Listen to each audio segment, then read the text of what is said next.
The hill of Willow Creek wasn't just a simple landmark. For the generations who had lived here, it was a living entity, a silent witness to every change. In 2016, when the vast cornfields in the American heartland no longer yielded high harvests, and the familiar red dirt roads were cloaked in dust, the hill itself seemed to bear a mournful, weary expression.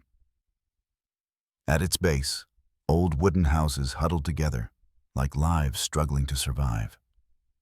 There, the wind rustling through the ancient trees wasn't just a natural sound. It was the whisper of worries and of a slow, creeping forgetfulness. In that small, harsh world, there was a boy named Ethan. 10 years old, yet his eyes held a maturity that was beyond his years. Ethan wasn't just shy. He carried an invisible fear. That fear didn't come from the darkness or from imaginary monsters, but from the cruel taunts at school hillbilly, a black mark that was forever etched onto his soul. Every morning, Ethan felt as though he was walking into a battle he couldn't win. He would always walk with his head down, sticking close to the side of the road, his deep blue eyes never daring to meet anyone's gaze. His thin hands would often clutch the tattered hem of his shirt, fingers turning white as he desperately tried to hold on to some fragile belief. His old backpack, his worn-out shoes, and his ill-fitting clothes were things that made him feel like an outsider, a stranger in his own community. The real world could be cruel. But in Ethan's heart, another world had taken shape, a place where he could be truly free. In his old wooden house, he would often use his fingers to draw on the layer of dust covering the window pane. Images of sprawling cornfields, cows grazing, or his father's old trucks all appeared through these wordless sketches. This was how he expressed his feelings, how he found solace in his loneliness. These drawings were like a secret he kept hidden, never daring to show anyone. He was afraid of judgment, afraid that his inner world would also be mocked and crushed. Meanwhile, in a small house at the end of the village, a woman named Eleanor was making a monumental decision. She was a retired teacher who had dedicated her life to teaching literature at a large high school in the city. This year, she decided to return to Willow Creek, the place where she was born and raised. Eleanor didn't have the appearance of a retired woman. Her hair was as white as thread, but her eyes still shone with kindness and wisdom. Her small house wasn't grand, but it was filled with books and old paintings, along with a garden full of wildflowers. This showed that she was a person who loved nature and had a simple, profound soul. Eleanor's motivation for returning wasn't simply to enjoy her retirement. She had witnessed many families in Willow Creek struggle with financial hardship, and many children had to drop out of school because they couldn't afford it. Her greatest regret was the story of a former student, a poor but talented boy, who had to abandon his education to help his family. This haunted her for many years. Now she wanted to do something to make a difference. She decided to open a free classroom on the hill, a place where all children would have the opportunity to learn. The connection between Ethan and Eleanor came about quite naturally. One afternoon, Ethan was secretly watching Eleanor renovate the old wooden house on the hill. He accidentally dropped a small wooden model airplane that he had carefully built himself. Eleanor, with the keen insight of a seasoned teacher, saw him. She didn't question him or make him feel awkward. She simply picked up the plane, placed it on the step near him, and smiled gently. That small gesture left a profound impression on Ethan's heart. It was the first warm look he had ever received from an adult, not of pity, but of respect and understanding. It was like a tiny sunbeam weaving its way into his gloomy world, kindling a faint hope for something different. The old wooden house on the hilltop, forgotten for many years, suddenly came back to life. Eleanor didn't just renovate it. She breathed life into every corner. She carefully repainted the faded walls, hung old photographs of Willow Creek, and placed worn world maps on the shelves. The room wasn't large, but she had transformed it into a cozy house of knowledge on the hill. The scent of old pine, the smell of ink from used textbooks, and the gentle fragrance of wildflowers she picked from her garden mingled together, creating a space that was both new and familiar. She believed that learning shouldn't happen in a sterile environment, but in a place that nurtures the soul. The opening of the classroom sparked a mix of opinions in the town. Some people were supportive, seeing it as an opportunity for their children, but many were skeptical. They saw Eleanor as an outsider and believed that a free classroom was a ridiculous gesture that couldn't change the predetermined fate of poor children. Yet despite the whispers, Eleanor persevered day after day, cleaning and preparing as if she were planting seeds of hope in this barren land. From a distance, Ethan watched her every move. He felt a strong curiosity, a faint spark igniting within him. However, his fear was even greater. He was torn between his desire to get closer, to immerse himself in that warm space, and the haunting memory of the mockery. At night he would lie awake imagining himself entering the classroom, only to see the judging eyes and contemptuous laughter of his schoolmates. "I don't belong there," he told himself. "They'll just see me as another stupid hillbilly." One afternoon, after the classroom was finished, Eleanor went to Ethan's house to invite him. She didn't say much, just smiled and gave him a small piece of paper with the classroom's address. This simple invitation became a terrible psychological challenge for Ethan. He struggled intensely with himself. For several days he walked back and forth in front of the shack dozens of times. Each step forward felt heavy, but each step back was filled with a sense of regret and anguish. His thin shoulders seemed to sag under the weight of his choice. He wanted to learn, but he was afraid of the attention. He wanted a better future, but he was afraid of facing the present. Finally, on a sunny afternoon, with all the courage he could muster, Ethan walked through the door of the House of Knowledge on the hill. He felt his whole body stiffen, his heart pounding as if it would leap from his chest. The smell of pine old paper and the warmth from the stove dissipated some of his fear. Eleanor gave him a gentle smile, showing him a corner seat near the window where he could study while looking out at his familiar hill. There he felt safer. He sat quietly without saying a word, just listening intently to the lesson. He never expected that in this small world of knowledge he would have to face a different kind of fear. Ethan's arrival immediately drew attention, especially from Travis, a boy from a well-off family in town. Travis was well-dressed and always seemed to be the center of attention. He was already a little jealous of the special interest Eleanor had shown in Ethan from the beginning. Travis couldn't understand why the teacher cared about a loser like Ethan. Travis's jealousy wasn't just simple envy. It also stemmed from a lack of affection from his own busy parents, and Eleanor's attention to Ethan made Travis feel abandoned. During a break, while the other children were playing, Travis deliberately knocked over Ethan's backpack, scattering his old notebooks across the floor. He said mockingly, "Oh, look, our little hillbilly dropped his old junk." The entire class fell silent, all eyes on Ethan. Immediately, his old fears surged back, engulfing him. He felt his ears burn and his face turn red. His heart raced, and the shame made him want to disappear. However, before he could bend down to pick them up, a small hand helped him. It was Lily's hand, a quiet girl with warm eyes. The small gesture helped Ethan feel that he wasn't completely alone. And it was at that moment he realized that even though he had entered the classroom, the journey to fit in and find his self-worth was still a very long one. After a few weeks at the House of Knowledge on the hill, Ethan was still a shadow.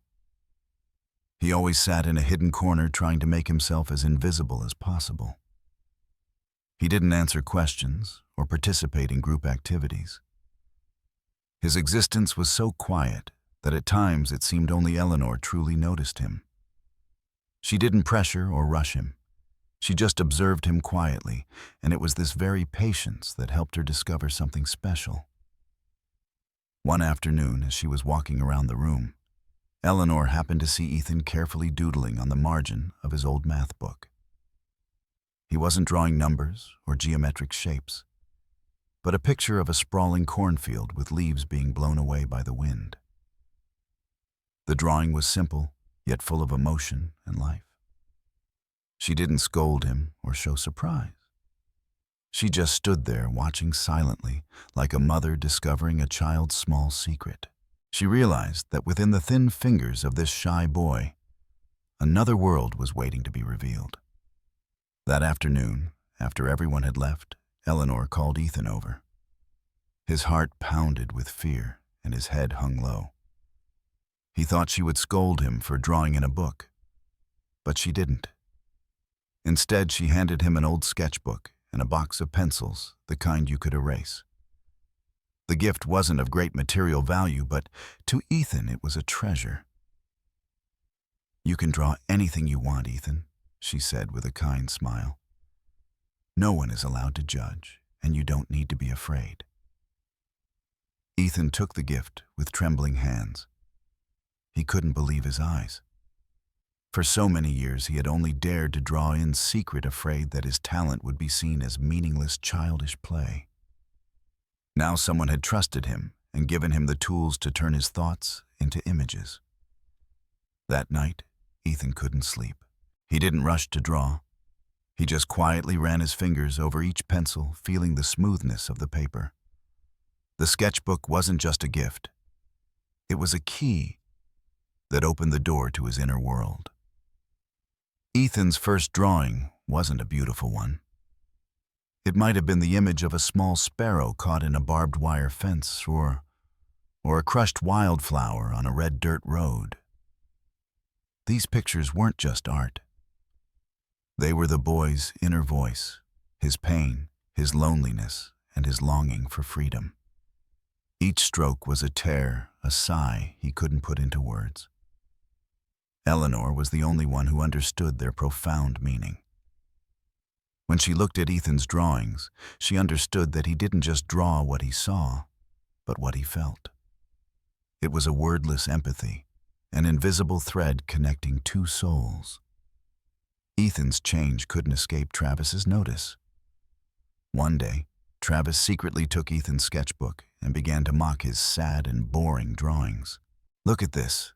He only draws pathetic things." Travis laughed. "Just like him." Those words were like a knife twisting in Ethan's heart. He felt a wave of shame and just wanted to snatch the book back and run away. When the incident happened, Eleanor appeared just in time. She didn't scold Travis. Instead, she spoke calmly, but with authority. "Travis, every drawing has a story. What you call pathetic might be someone's most genuine feelings. You may not understand, but you must respect it." She turned to Ethan, handed him back the sketchbook with a gentle pat on the shoulder. "Everyone has their own hill to climb, Ethan. Keep drawing. Don't let anyone extinguish the light inside you." That incident not only changed how Travis saw Ethan, but also deeply affected Travis himself. With her wisdom, Eleanor didn't stop there. She asked Travis and Ethan to draw a picture together. It was a picture of Willow Creek. At first, both were resistant and uncomfortable. Travis wanted to draw a flashy picture with modern houses, while Ethan wanted to draw the barren cornfields and old houses. After many arguments, they finally found common ground. They decided to draw a picture of Willow Creek with both sides its modern beauty and the harshness of rural life. This was Eleanor's way of creating a connection between the two boys, helping them understand that everyone has their own worries and perspectives. In the process of drawing together, Travis realized that Ethan wasn't a loser. He saw the meticulousness, concentration, and intense passion in every one of Ethan's strokes. It turned out that behind his timid exterior was a rich, emotional world. A small, fragile friendship began to blossom from their very conflicts. And from then on, the secret door in Ethan's heart began to open not just to Eleanor, but to his very first friends. The relationship between Ethan and Travis, which had seemed like a simple rivalry, quietly began to transform. The shared painting of Willow Creek became an invisible bridge. They still had their differences, but now Instead of mocking him, Travis began to ask Ethan about drawing techniques and how he created the effects of light on the cornfield. For the first time in his life, Ethan felt he had value, that he had something to share. This friendship didn't appear overnight. It was built from arguments, from working together with a paintbrush, and from a gradual understanding of each other's loneliness. Travis, though he had a comfortable material life, lacked affection. Ethan, though poor, had a rich inner world. They had found in each other something they were both missing. Besides Travis, Ethan also had another special friend, Lily. The girl who had a difficult childhood living with her grandparents understood the feeling of being abandoned and lonely. Lily didn't say much, but her eyes were always warm. When the others were playing, Lily would often sit quietly beside Ethan, simply watching him draw. She didn't ask questions. She was just silent, and at times gave a gentle smile. Her silence was more powerful than 1,000 words, as it gave Ethan a sense of absolute security. He knew that Lily didn't judge him or laugh at him. She was simply there like a companion in their small world. His friendship with Lily helped Ethan gradually open up, no longer so afraid to interact with others in the class. He started talking more, even if it was just a whisper about his drawings. Eleanor, with the intuition of a teacher, realized it was time for Ethan to face a greater challenge to truly overcome his fears. She decided to organize a small community art exhibition right at the classroom, inviting parents and people from the village to attend. The goal was not to find the best artist, but for every child to have an opportunity to express themselves. For Ethan, this was an enormous psychological challenge. He wasn't afraid of drawing, but he was terrified of standing in front of a crowd. That fear surged back, stronger than ever. He saw himself returning to the image of a boy, with his head down, afraid of judging eyes. In the days leading up to the exhibition, Ethan could barely draw anything. He sat in front of the blank page, but his hands trembled. A series of questions raced through his mind. What will people say about my drawing? Will they laugh at me again? Are my drawings really as boring as Travis once said? Eleanor noticed his anxiety. She came to his side, and instead of talking about drawing techniques, she told him a story about a famous artist who was also very shy and afraid to display his first work. She said that what's important isn't what others think, but that we have the courage to do what we believe in. She didn't force him to participate. She just said, "Ethan, you don't have to be perfect. You just have to be yourself." On the day of the exhibition, the small wooden house on the hill was more crowded than ever. Parents, villagers, and even curious onlookers came. Ethan sat in a corner, feeling his whole body stiffen. His heart beat like a drum, and his palms were drenched in sweat. The other students took turns standing up and confidently presenting their drawings. When it was Ethan's turn, he felt like he couldn't move. He wanted to run away, to disappear from the room. Eleanor looked at him, her eyes full of encouragement, but not pressure. She just whispered, "You don't have to speak. Your painting will speak for you." Her words gave Ethan an invisible strength. He gathered all his courage, stood up, but didn't dare look directly at anyone. He just walked up to his painting, a drawing of Willow Creek at sunset. The painting didn't just show old houses and fields. It also included an image of the hill with the small house of knowledge, a symbol of hope. He stood there silent. After a while, he pointed to the painting, his voice a whisper, but clear. "This is Willow Creek, through my eyes." That short sentence was a declaration of Ethan's existence, of how he saw the world. His painting, though not a technically perfect work, touched everyone's hearts. In it, they saw sincerity, loneliness, and hope. A silence fell over the room. Then a clap rang out. It was from Travis. He wasn't mocking him. He clapped genuinely, and then the whole room followed. Travis walked over, shook Ethan's hand, and said, "Your painting is really good." The sincere compliment from the very person who had once taunted him stunned Ethan. His eyes welled up not with fear, but with emotion. From that moment, Ethan had truly overcome his greatest fear. He realized that his self-worth wasn't defined by what others thought, but by the courage to be true to himself. That exhibition was not only a place where he showed his talent, but also where he found acceptance, recognition, and a firm belief in himself.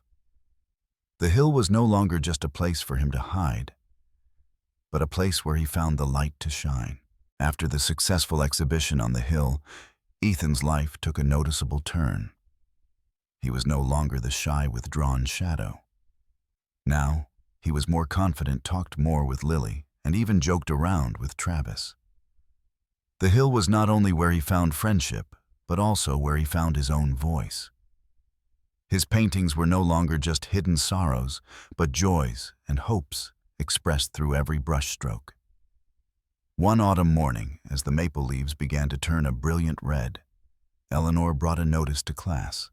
She placed it on the table, and her affectionate gaze rested on Ethan. "Children, there will be a state-level painting competition for students soon. The prize is not only a large sum of money, but also a full scholarship to a prestigious art school." This news caused a stir in the class. For the other children, it was a great opportunity, but for Ethan, it was a terrifying challenge. Although he had gained some confidence, he was still afraid of facing a bigger stage, a place with more talented people and harsher judgments. Eleanor noticed Ethan's anxiety.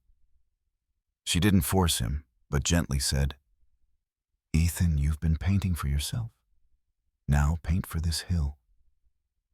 Her words touched Ethan's heart. He understood that this was not just a competition to prove his talent, but also an opportunity to give back to the place that had given him light. With Eleanor's encouragement and the support of Lily and Travis, Ethan began to conceptualize his work. He wanted to paint a picture not just of the hill, but of everything that had happened there. Ethan's creative process was not easy. He spent many nights sketching and finding the most suitable colors. He painted a large canvas with the House of Knowledge on the hill at its center, surrounded by vast cornfields, red dirt roads, and the vibrant Willow Creek sunset. In the painting, he carefully included an image of Eleanor, standing in front of the classroom door with her kind smile like a guiding light. In the distance were Travis and Lily, playing a symbol of the friendship he had found. The painting was not just a work of art. It was a story, a heartfelt tribute to the people who had helped him overcome the darkness. Ethan named the painting Our Hill. On the day the painting was submitted, Ethan was still nervous and worried. He didn't dare think about the results, only hoping it would be well received. After submitting the painting, Eleanor received a call from the competition organizers, but she decided to keep it a secret. She wanted Ethan to face the fateful moment himself, so he could truly feel the meaning of victory. A week later, a letter arrived at the House of Knowledge on the hill. Eleanor opened the letter in front of the whole class. "The boy, Ethan Miller, has won first place in the state-level painting competition," she read aloud, her voice trembling with emotion. "His painting will be displayed at the State Art Museum, and he will receive a full scholarship to the prestigious New York Art Academy." The class erupted in cheers. Travis and Lily ran to hug Ethan. They were not only happy for him, but also proud to have been a part of that story. Ethan, however, was speechless. He couldn't believe what he had just heard. He looked at Eleanor, looked at his friends, and then looked out the window at the hill bathed in the sunset. His emotions were a mix of happiness, pride, and a hint of sadness.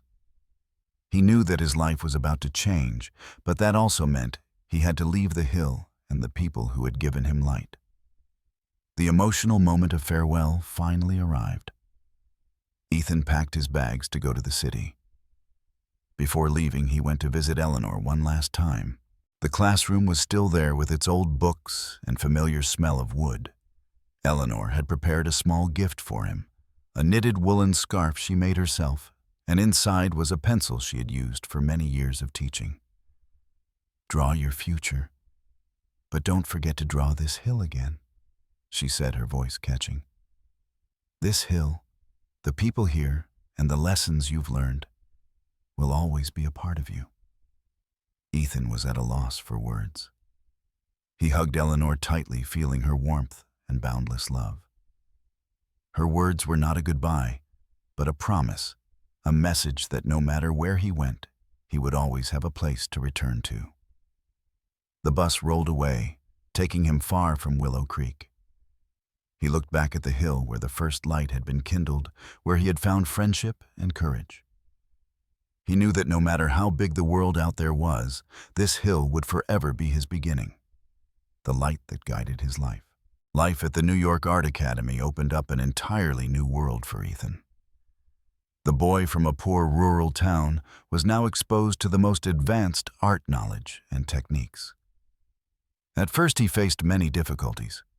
His classmates' works were modern and abstract, while Ethan's paintings were simple and raw. He often felt out of place, questioning the value of what he painted. But whenever he felt discouraged, he would touch the old pencil Eleanor had given him. Remember the hill, the small wooden house, and the first lessons he learned. These memories became an endless source of inspiration, the motivation that helped him overcome every challenge. He learned not only how to paint, but also how to tell his own story through every brushstroke. Ethan regularly corresponded with Eleanor through letters, telling her about what he had learned, his struggles, and his small successes. Many years passed, and Ethan Miller became a famous artist. His name was known not only for his talent, but also for his unique painting style, which was deeply inspired by the rural heartland.